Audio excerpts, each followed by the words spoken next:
Cumprimentar a todos os irmãos e irmãs que estão nos acompanhando através dessa transmissão pelas redes sociais, que vão estar agora nesse momento ouvindo a palavra de Deus. Para mim, continua sendo um privilégio trazer essa palavra, mesmo que seja em um tempo difícil e em um momento diferente, mas mesmo assim nós cremos que Deus está conosco e que Ele vai continuar operando, porque embora vivemos circunstâncias que não são favoráveis, que nos privam de certos privilégios, como nos reunirmos como igreja, mas porém o nosso Deus não foi pego de surpresa. Ele tudo sabe e Ele está no controle de todas as coisas. E você que está nos acompanhando agora, está com a sua Bíblia aí perto, uma mão, possa abrir ela no livro de Salmos, no Salmo de número 42, no verso de número 1 e 2, vamos estar lendo a palavra do Senhor. Salmo de número 42, verso de número 1 e 2, diz assim a palavra do Senhor: Assim como a corça suspira pelas correntes das águas, assim por ti, ó Deus, suspira a minha alma. A minha alma tem sede de Deus, do Deus vivo. Quando irei e me apresentarei diante da face de Deus. Amém? Eu fui convidado hoje para estar aqui trazendo essa palavra para os irmãos que estão nos acompanhando. E há algum tempo já eu venho meditando sobre esse texto, olhando para o que realmente esse salmo nos ensina. Por mais que estamos vivendo em um tempo aí nessa pandemia que assolou o mundo, porém eu quero falar hoje sobre comunhão com Deus. Você que nesse momento está ouvindo, está vendo, eu acabei de ler um salmo, e o livro de Salmos ele é muito conhecido pela igreja, por você que está nos acompanhando. Nós sabemos que são 150 salmos que a palavra de Deus nos mostra, alguns escritos pelo rei Davi, outros escritos por Asaf, alguns por Salomão, outros por Moisés, mas esse salmo de número 42, a qual a gente acabou de ler, ele foi escrito por um dos descendentes de Corá, um levita da casa de Deus.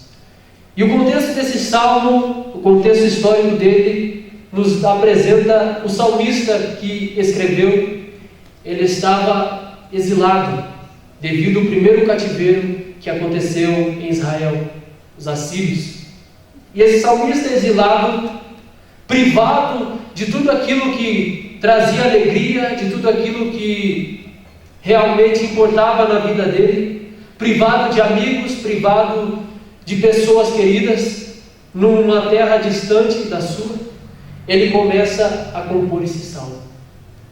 E eu gostaria que você que está nos acompanhando refletisse na seguinte pergunta: qual é o motivo que te conduz à oração? Qual é o motivo que leva você a estar de joelhos diante de Deus? Qual é o motivo que leva você na sua casa, abrir a porta do seu quarto, fechá-la, entrar lá num lugar secreto e estar com Deus em oração? Gostaria que você pensasse nesta seguinte pergunta: qual é o motivo que te conduz? Será que são as circunstâncias? Será que são as dificuldades que te assolam? Será que é algo que você tanto quer? Será isso o motivo que te faz orar? Será isso o motivo que te coloca prostrado diante de Deus? Qual é o motivo? Nós vemos que esse salmista ele estava em um cativeiro.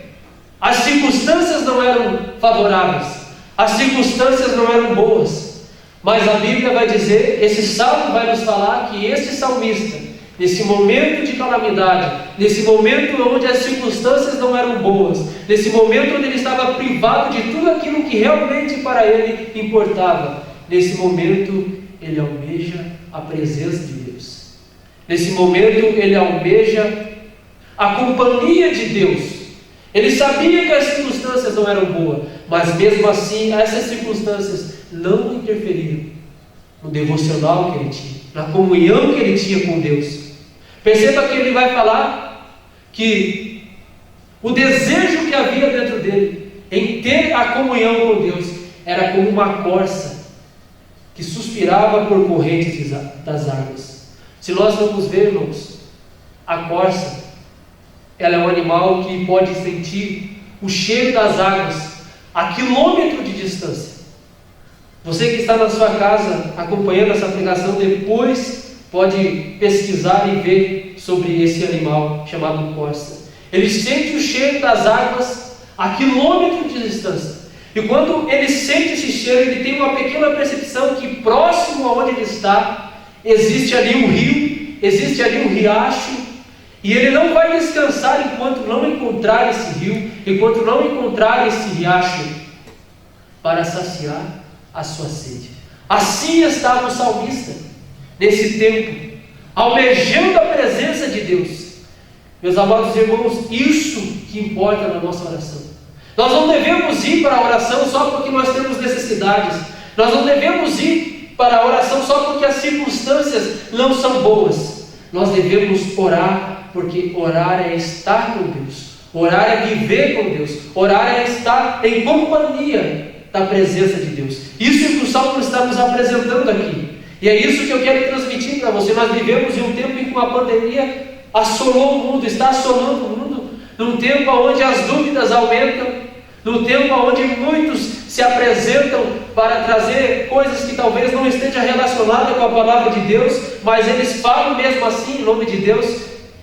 Mas nesse tempo, essas coisas que estão acontecendo não podem nos privar de estarmos diante de Deus. Essa palavra é uma palavra de esperança, é uma palavra de convocação para que você, que nesse momento que está privado, nós estamos privados de nos reunirmos, nós estamos privados de nos estar juntos cultuando, mas mesmo assim, nesse tempo, nós devemos buscar a presença de Deus. E não devemos buscar a Ele só porque Ele tem coisas a nos oferecer, só porque Ele tem coisas a nos dar. Deus é muito mais do que isso, meus irmãos. Eu quero transmitir isso para você.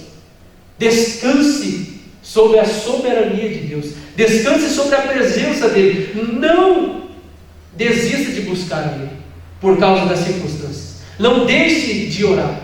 Nós vivemos também num tempo onde muitos cristãos já não têm mais o seu devocional com Deus. E eles usam as circunstâncias como desculpa, que não há tempo para buscar a Deus, que não há tempo para estar com Deus. E nós vemos que tudo isso aconteceu, talvez para que a gente possa se voltar mais para a face de Deus, não só pelo que as suas mãos podem oferecer. Esse salmista, ele estava exilado, ele estava em um cativeiro.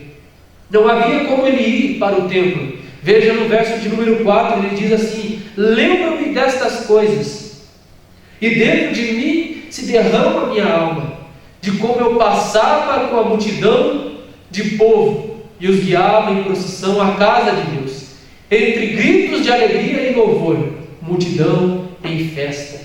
Ele está lembrando o tempo em que ele estava indo para a casa de Deus, estava indo junto com o povo de Deus, para adorar a presença de Deus. E agora ele está privado, mas perceba que mesmo privado desse privilégio, dessa bênção, ainda assim a sua alma almeja Deus, ainda assim a sua alma deseja por Deus. E ele tem um suspiro intenso no seu coração, perguntando: quando eu me apresentarei diante da face de Deus? Mesmo nesse tempo, nós não sabemos por quanto tempo, mas cremos que isso não vai demorar. Logo, logo estaremos juntos de novo. Logo, logo estaremos na casa de Deus, adorando a Deus. Mas ainda assim, nesse tempo, entenda que Deus é soberano. Aceite a soberania dEle. Se submeta aos cuidados dEle. E não deixe de buscar.